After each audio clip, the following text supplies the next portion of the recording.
இந்த வீடியோவில் நாங்கள் ஒரு இன்ட்ரெஸ்டான விஷயம் பார்க்க போகிறோம். என்னென்னா, நாங்கள் உலகத்தில் எவ்வளோ விடயங்களை துளைச்சிருப்போம். கொப்பி புத்தகங்களை துளைச்சிருப்போம் சின்ன வயசில், கொஞ்சம் பெரிய ஆளாங்கின பிறகு வாகனங்களை துளைச்சிருப்போம், எவ்வளோ விஷயங்களை துளைச்சிருப்போம். சரியா? ஆனால் இந்தியாவில் ஒரு விசித்திரமான ஒரு கேலிக்கூத்தான ஒரு விஷயம் நடந்திருக்கு.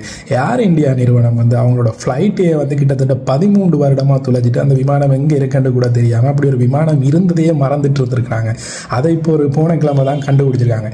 எப்படி இவங்க இந்த ஃப்ளைட்டை துளைச்சாங்க, எப்படி திருப்பி கண்டுபிடிச்சாங்க, இப்போ அந்த ஃப்ளைட்டுண்ட எந்த நிலைமையில் இருக்குன்றதா இந்த வீடியோவில் ஃபுல்லாக பார்க்க போகிறோம். 43 ஆண்டுகள் பழமை வாய்ந்த போயிங் 737 ரக பயணிகள் விமானம் ஒன்று 1982இல் இந்தியன் ஏர்லைன்ஸால் வாங்கப்பட்டுள்ளது. இந்த விமானம் கடந்த 1998ஆம் ஆண்டு பிப்ரவரி மாதம் ஏர் இந்தியாவின் உப நிறுவனமான அலையன்ஸ் ஏர் நிறுவனத்திற்கு குத்தகைக்கு விடப்பட்டுள்ளது. 2007ஆம் ஆண்டு சரக்கு விமானமாக மாற்றப்பட்டு இந்தியன் ஏர்லைன்ஸ் நிறுவனத்தால் இந்த விமானம் இயக்கப்பட்டுள்ளது. இதன் பிறகு இந்த விமானம் ஏர் இந்தியாவுடன் இணைக்கப்பட்டுள்ளது. சரக்குகளை கையாளும் பணியில் இருந்து விடுவிக்கப்பட்ட அந்த போயிங் விமானம் இந்திய தபால்துறையின் பயன்பாட்டிற்கு பயன்படுத்தப்பட்டு வந்துள்ளது.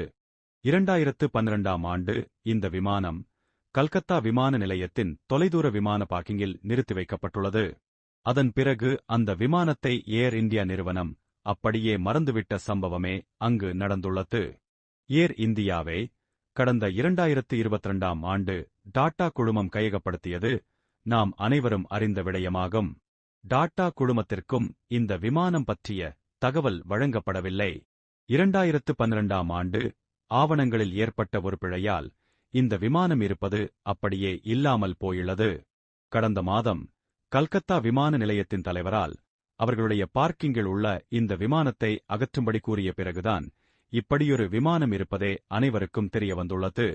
விமானத்தை கண்டுபிடித்த பிறகுதான் 2012ஆம் ஆண்டிலிருந்தே இந்த விமானம் பயன்பாடு எதுவும் இல்லாமல் பார்க்கிங்கிலேயே இருந்த விடயம் அனைவருக்கும் தெரிய வந்துள்ளது.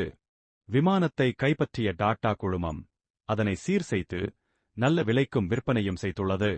விற்பனை செய்த பிறகே இந்த விடயத்தை டாடா குழுமம் வெளியில் கூறியுள்ளது. அவனவன் ஏதேதோ தொலைப்பான்.